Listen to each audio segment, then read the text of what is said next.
Hello friends, today we are going to see about the topic position. அதில் வந்துட்டு low ஃபவுலர்ஸ் position தான் first நம்ம பார்க்க போகிறது. 15 to 30 டிகிரி அதான் நம்ம வந்துட்டு லோ ஃபவுலர்ஸ்ன்னு சொல்கிறோம். To reduce the lower back பெயினுக்கு இது யூஸ் பண்ணுறாங்க. ஆஸ்பிரேஷன் ப்ரிவென்ட் பண்ணுறதுக்கப்புறம் GARD கேஸ்ட்ரோ ஈசோஃபேஜியல் ரிஃப்ளக்ஸ் டிசீஸை அதுக்கு ப்ரிவென்ட் பண்ணுறதுக்கு யூஸ் பண்ணுறாங்க. Administer medication. Semi Fowler's position வந்துட்டு 45 டிகிரி, இந்த பொசிஷனில் 45 டிகிரியில் இருந்துச்சுன்னா செமி ஃபவுலர்ஸ். இதோட பர்பஸ் வந்துட்டு ரெஸ்பிரேட்டரி டிஸார்டரை வந்துட்டு ரெடியூஸ் பண்ணுறது, இம்ப்ரூவ் ப்ரீத்திங், என்ஜி டியூப் ஃபீடிங்காண்டி ப்ரொமோட் செஸ்ட் எக்ஸ்பேன்ஷனை ப்ரொமோட் பண்ணுறதுக்கு. நெக்ஸ்ட் ஃபவுலர்ஸ் பொசிஷன் வந்துட்டு 60 டிகிரின்னு சொல்கிறோம். இது வந்துட்டு ரெஸ்பிரேட்டரி ப்ராப்ளத்தை ரெடியூஸ் பண்ணுறதுக்காண்டியும் ஐசிபி இன்க்ரீஸ் ஆயிருந்துச்சுன்னா பிளட் ஃப்ளோ பிரெயினுக்கு கொண்டு வந்து இந்த பொசிஷனால் due to gravity venous return அதிகமாக இருக்கும். நெக்ஸ்ட் ஹை ஃபவுலர்ஸ் பொசிஷன் அப்படின்னா 90 டிகிரி. டிஃபகேட்டிங் அப்படின்னா பெட் பேன் நம்ம யூஸ் பண்ணுவோம்ல, அப்போது இந்த ஹை ஃபவுலர்ஸ் பொசிஷன். ஈட்டிங் அப்போது, ஸ்வாலோயிங், எக்ஸ்ரே எடுக்கிறப்போ, என்ஜி டியூப் இன்செஷன் அப்போலாம் நம்ம ஹை ஃபவுலர்ஸ் பொசிஷன் யூஸ் பண்ணுவோம். நெக்ஸ்ட்டு வந்து ஆர்த்தோபீனிக் பொசிஷன். இது மோஸ்ட்டாக சிஓபிடி பேஷண்ட்டுக்கு தான் யூஸ் பண்ணுறது.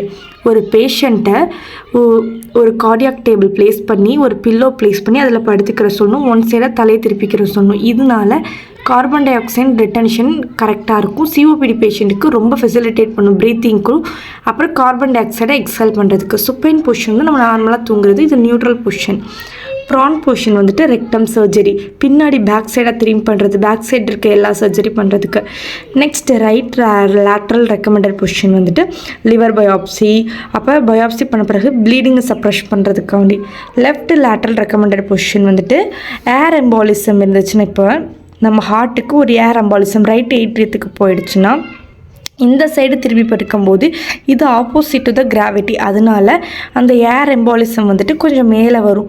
அப்போது நம்ம கார்டியாக் கெத்திட்ரைசேஷன் மூலமாக இந்த ஏர் எம்பாலிசத்தை ரிமூவ் பண்ண முடியும். நெக்ஸ்ட் பொசிஷன் பார்த்தீங்கன்னா டன்லன்பர்க் பொசிஷன். இது ஆப்போசிட் டு த கிராவிட்டி. எப்படி சொல்கிறது, ஹெட்டு கீழே இருக்கும், லெக் வந்து மேலே இருக்கும். இதனால வீனஸ் ரிட்டர்ன் வந்து அதிகமாக இருக்கும். இது ஷாக்கில் இருக்க பேஷண்ட்டுக்கு ரொம்ப ஹெல்ப்ஃபுல்லாக இருக்கும். இண்டிகேஷன் ஷாக், பிபி ட்ராப் ஆகும்போது வீனஸ் ரிட்டர்ன் அதிகமாகும். அப்போ வந்துட்டு இது பிபி எப்படி சொல்கிறது, ஷாக்கை கொஞ்சம் ரிலீவ் பண்ண ஹெல்ப் பண்ணும். கார்ட் ப்ரொலாப்ஸ் அப்படின்னா அம்பிளிக்கட் கார்டு வந்து வெளில வந்து இருக்கும், டெலிவரி அப்போ வெளில வந்துடும் ஃபஸ்ட்டு.